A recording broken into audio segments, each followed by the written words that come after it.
Kalau rasa tu ada vibrate, memang dia punya bearing tayar. Okay, 1 minit hari ni. Okey, hari ni saya nak kongsi punca bunyi. Kali ni bukan bunyi macam bunyi kapal terbang dah kot. Kat depan saya ni ada satu Nissan Sentra. Owner datang ada bunyi dalam enjin. Bila kita check kompresor dia lah. Jadi kompresor kita dah tukar. Aircon dia memang sejuk. Dapat 1 darjah Celsius. Memang padu. Sentra ni antara aircon yang padu tau. Okey, kita balik kepada kes bunyi. Okey, untuk bunyi tadi sebenarnya bunyi bearing dia. Saya selalu tunjuk. Jom saya nak tengok. Nak tunjuk macam mana nak detect bunyi bearing dia tu. Senang je. Kita kena pusing tayar ni.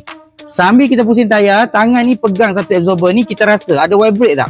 Kalau rasa tu ada vibrate, memang dia punya bearing tayar. Kalau pusing-pusing tak ada vibrate. Pusing belah sana pun tak ada vibrate. Itu biasanya tayar. Kalau pusing tak ada vibrate dekat absorber, biasanya sini. Ni tayar dia kat sini.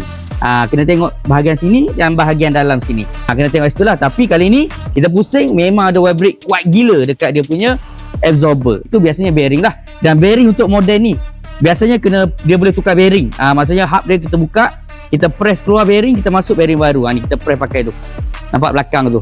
Tu mesin press. Jadi kalau siapa nak check, nak confirm betul-betul barang tu rosak, bukan nak main agak-agak lah. Sebab dengan kami, memang kami tukar barang rosak sahaja. Kita tak akan main agak-agak.